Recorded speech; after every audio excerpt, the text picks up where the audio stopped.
درنو اوریدونکو،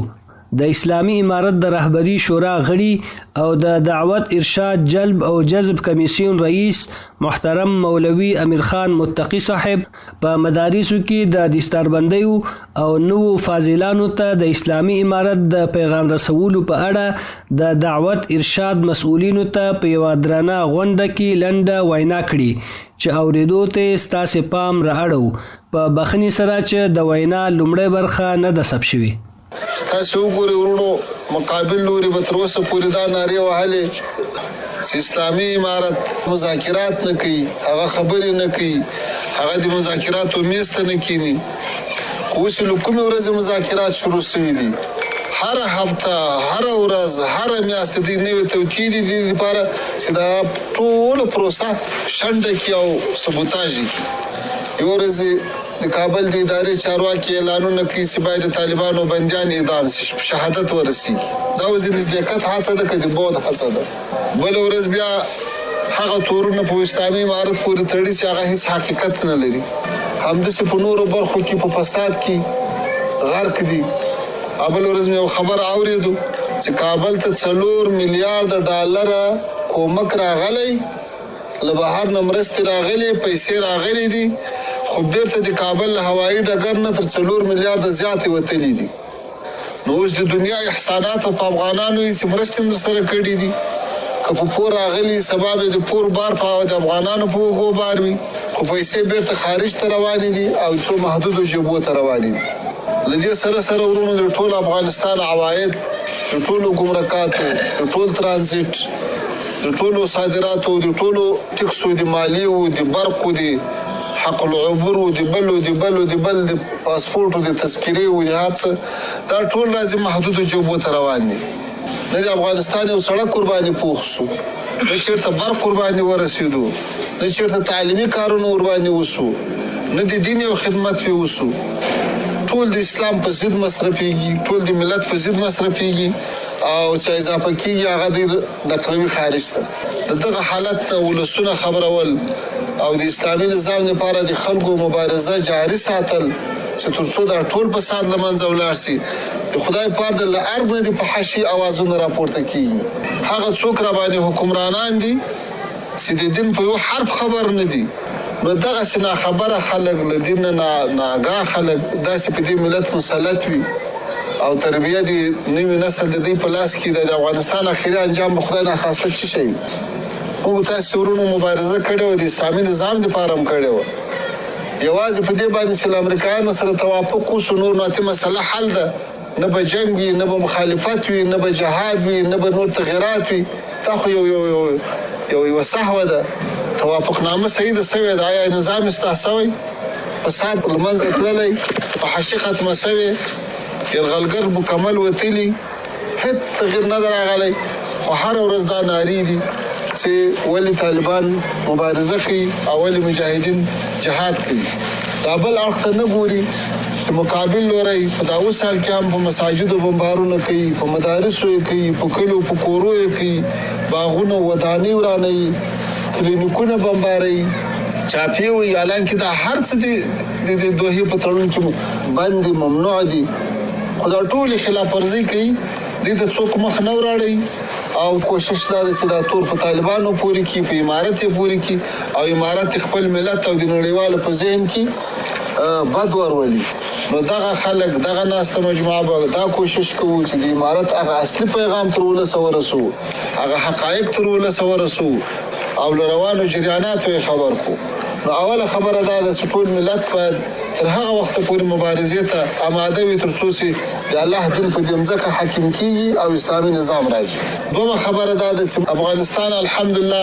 یو موټی افغانستان و، متحد افغانستان و، او ټول ولسونه یې د ورونو په رقم یو د بل په بغل کې ژوند کړی ده او کوي. بیا چې الله تعالی دا 25-26 کاله د اسلامي امارت سیوری ورباندې لورولی ده،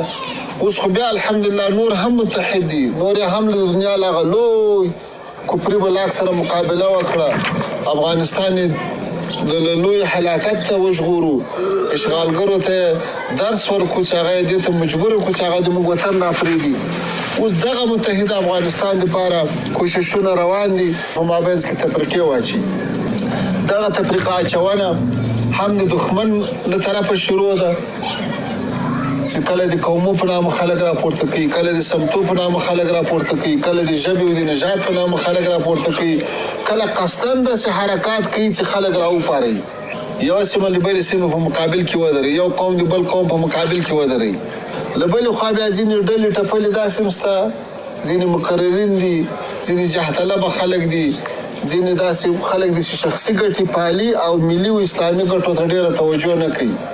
په یو بل نامه په ولس کې تفریقه اچي، په علماو کې اچي، هغه مسایل پورته کوي چې نه فرض دي، نه واجب دي، نه الله تعالی پوښتنه راچې کوي، نه ورباندې امر کړي یو. دا هر څه د دې دپاره چې د خلکو توجه له جهاده واوړي، د خلکو توجه له احکامو واوړي، له فرضو واوړي، له هغه لویو مسایلو نه واوړي او په هغه څه باندې اخته کړي چې هغه د موږ په ګټه نه دي او د دښمن په ګټه دي،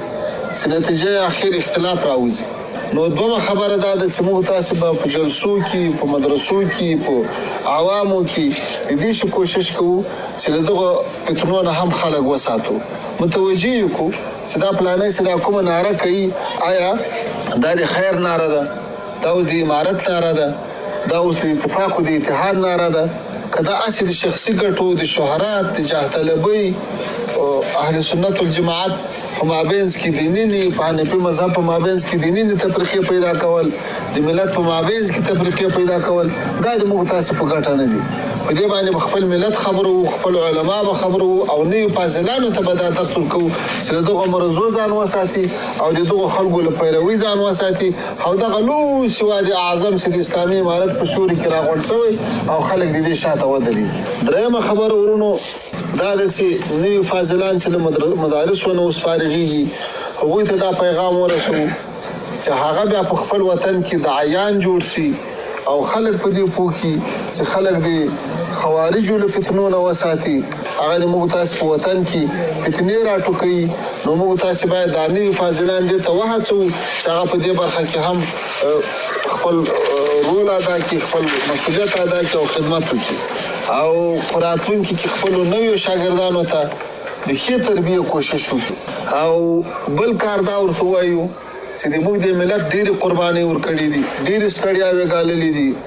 ډېر ځورېدلي دي، هر کور شهیدان ورکړي دي، په شپو په ورځو یې مجاهدین ساتلي دي، په کورو یې چاپې لوېدلي دي، په کورو یې بمبارونه سوي دي، ماشومان یې زړېدلي دي، شهیدان سوي دي، فصلونه یې تباه سوي دي. وخت باید خپلو مجاهدینو ته دا فکر ورکړو چې ګوره دغه ملت چې تا ته یې غېږ خلاصه کړې وه، ټولې دنیا زور در باندې وواهو چې تا دې د ملت له غېږې راوباسي، خو ملت په خپله غېږه کې وساتلې، د مقاومت ځای یې درکړو، د شپې ډوډۍ یې درکړه، د شپې ځای یې درکړو، په خپل کور کې وساتلې، د دښمن په مقابل کې در سره ودرېدل، خپل مال یې درکړو، خپل اولادونه یې درکړو،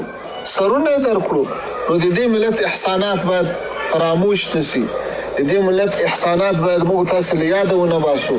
که موږ خدای ناخواسته د دې خلکو شکر ادا نه کړو، دا به ډېره لویه ناشکري کړي، الله تعالی به رانه ناراضه سي. ما او تا خو یو سر په لاس کې قرباني مو ورکوله، د ملت د ولسونو خلکو خو ټولو کورنۍ قرباني ته راسره پیش کړې وه، ځکه په یو بمبار به ټول کور اوارېدو. او بله خبره ورونو، نویو فاضلانو ته، نویو علماو ته د دې شي تشویق ورکړو، تلقین ورکړو چې هغوی په وطن کې جوړو سویو فقهي مجالسو کې ګډون وکړي. یو خو به د دوی علمي استعدادونه ورسره لوړ سي، هغه علمي سطحه به لوړه سي، او بل به د پیچیده مسایلو، د سختو مسایلو دپاره به حل راباسي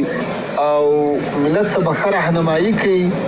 نو کوشش وکړو چې ټول علما دې ته تشویق کړو چې هغه په فقهي مجالسو کې ګډون وکړي او دا مجالس کامیابه کړي. او پنځمه خبره دا ده ورونو، طالب العلمانو 10 کاله، 12 کاله، 15 کاله خوارۍ کړي، مسافرۍ یې کړي، تکلیفونه یې ګاللي او بیا فارغ سي. دوی باید وهڅوو چې له فراغته بعد هم نور مهارتونه حاصل کړي، د تفسیر په علم کې مهارت حاصل کړي، د فقه په علم کې مهارت حاصل کړي، د حدیثو په علم کې مهارت حاصل کړي، د لیکوالۍ سره بلد سي، له تاریخ سره بلد سي، د اسلامي سیاست سره بلد سي. دې ته باید موږ دا ځوانان وهڅوو، ځکه استعدادونه لري، ځوانۍ لري، وخت لري، امکانات لري،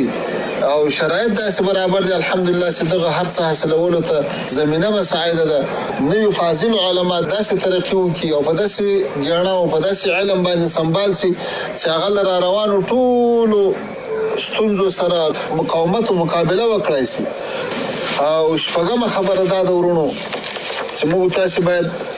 علماء کرامو ته، قومي مشرانو ته، جهادي قومندانانو ته، ولسي سپین ږیرو ته دا پیغام ورسو چې په مخالف سب کې ولاړ کسان هغه را تشویق کړي چې له مجاهدینو سره ملګري سي، د فساد له څپه راوځي، د هېواد او د اسلام او د وطن په ضد باندې له مقاومت او له جنګ نه راوځي،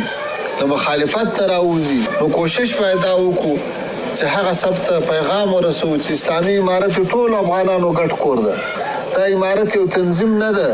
دا د یو څو خلکو کور نه ده، دا د ټولو افغانانو کور ده. دا له بدخشانه تر هراته، له فاریابه تر هلمنده، له تورخمه تر تورغونډۍ، له بولدکه تر حیرتانه، دا د ټولو ګډ کور ده. هیڅوک د ځان بېګانه نه بولي، هیڅوک د ځان پردی نه بولي.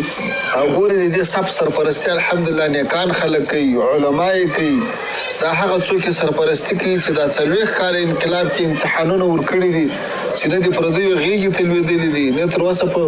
لمن باندې یو تور داغ لګېدلی ده، نه تر اوسه دښمن ته سر ټیټ کړی ده، نه مادیاتو ته سر ټیټ کړی ده. هر مشر له خپله کوره قربانۍ ورکړي دي، په خپل سر، په خپل مال، په خپل اولاد باندې قربانیو ته وړاندې شوي دي. نو د داسې خلکو تر شا چې ټول ملت ودرېږي، دا ملت ته به الله تعالی نجات ورکړي. لکه څنګه چې په موږ تاسو په مجاهدینو باندې دا لازمه ده چې د خپل ولس شکر ادا کړو او د دوی هغه احسانات چې موږ سره کړي دي هغه هېر نه کړو. همداسې ولس باندې هم د موږ تاسې د مجاهدینو د مشرانو دا حق ده چې تر اوسه یې د دوی په حقوقو باندې سودا نه ده کړې، تر اوسه یې د دوی حقوقو غوښتنې تر پښو نه دي لاندې کړې، تر اوسه یې دښمن ته سر نه ده ټیټ کړی، تر اوسه یې غلطه او باطله فیصله نه ده کړې، تر اوسه یې د شریعت مخالفت نه ده کړی. نو دا ډېره لویه خبره ده. دوی هم باید د دې خپلو مشرانو حق ادا کړي. نو دغه پیغام باید تر خلکو پورې ورسو او خلکو ولس ته ځان سره ملګري کړو چې له مخالف صف نه، که د هغوی په اردو کې څوک ولاړي، که په پولیسو کې څوک ولاړي، که په اربکیانو کې ولاړي، که په نورو شعبو کې، هغو ټولو ته دعوت ورکړو او ټول په دې پوه کړو چې تاسو سر او مال او عزت دلته محفوظ ده. په اسلامي نظام کې د مسلمانانو په سب کې یو ادنا سړی چاته امن ورکړي بیا هغه ته څوک لاس نشي ورږدولی. نو په دې کې باید موږ ولس وهڅوو، علما وهڅوو چې هغه د مقابل سب خلک را دعوت کړي او د حق او د عدالت او د انصاف غېږې ته یې راولي او له بدبختۍ یې وساتي، له داسې یو حالت یې وساتي چې ژوند یې خراب ده، تریخ ته محاصره ده، در بدره ده، له پوستې د باندې نشي وتلی بېچاره، له دفتره د باندې نشي وتلی، یو ولایت بل ولایت ته نشي تللی. خو هر ولایت ته وګورئ، یوې خواته له ولایت د باندې هم مجاهدین دي، بلې خواته مجاهدین دي. یعنې له کندهاره چې کابل ته لاړ تللی دم د مجاهدینو په لاس کې ده، چې هرات ته تللی دم د مجاهدینو په لاس کې ده، له هراته چې کندهار او کابل ته راغلی دم د مجاهدینو په لاس کې ده، چې فاریاب ته تللی دم د مجاهدینو په لاس کې ده، له مزاره چې فاریاب ته لاړ تللی د مجاهدینو په لاس کې ده، چې کابل او بغلان ته راغلی د مجاهدینو په لاس کې ده، چې کندوز او بدخشان ته تللی د مجاهدینو په لاس کې ده، چې جنوبي ته خوست ته راغلی ده هم د مجاهدینو په لاس کې ده، که تورخم ته تللی ده هم الحمدلله ځای ځای مجاهدین ورباندې مسلط دي. نو دوی په هر ولایت کې، په هر ولسوالۍ کې محاصره دي. تریخ ژوند یې ده، ستړی ژوند یې ده، په نشو اخته ژوند یې ده او آخرت یې خراب. د دښمن په سب کې ولاړ دي، د اسلام په دښمنۍ کې ولاړ دي، د ملت په دښمنۍ کې ولاړ دي او په لویه خولې هغه د سر سړی نارې وایي چې تاسې د واشنګټن او د نیویارک ساتونکي یاست. شعار یې همدغه ده، همدا ورته وایي چې تاسې له برکته هلته امن ده. نو چې وارې دوی خپله ځانونه د کفارو د اسلام د دښمنانو ساتونکي بولي، نو د دغو خلکو بیا حشر له چا سره وي. نو که هر یو له دې صف نه راوځي دا د دوی په ګټه ده، د دنیا ګټه ده، د آخرت ګټه ده او موږ تاسو ته به هم الله تعالی اجرونه راکوي چې خپل ملت خلک چې سبا یې ماشومان یتیمان پاتې کېږي او تورسرې یې کونډې اوبرې ورارې پاتې کېږي، هغه هم له دې تکلیفه وژغورو. د دې به څومره ډېر ثوابونه وي. او وروستۍ خبره ده چې ټولو خلکو ته دا خبره وشي او ورته ورسېږي چې د دعوت او ارشاد اداره په ټولو ولایاتو کې استازي لري، ریاستونه لري، په ولسوالیو کې مدیریتونه لري، په کلیو کې نمایندګان لري، نو دا باید هر څوک په دې باندې خبر وي که د دښمن له صفه څوک راوځي هم خبر وي چې اطلاع ورسره وکړي معلومات ورسره وکړي او محفوظه طریقه باندې تر ځایه ورسیږي او وروسته بیا حفاظت وسي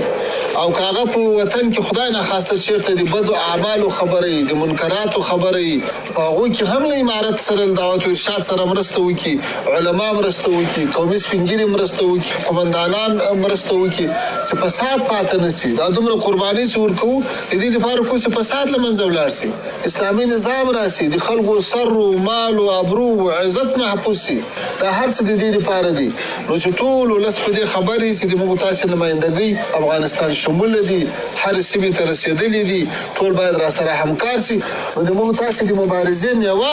هغه دا د اسلامي نظام راسي هغه دا د افغانان له دې تکلیفه خلاص سي هغه دا د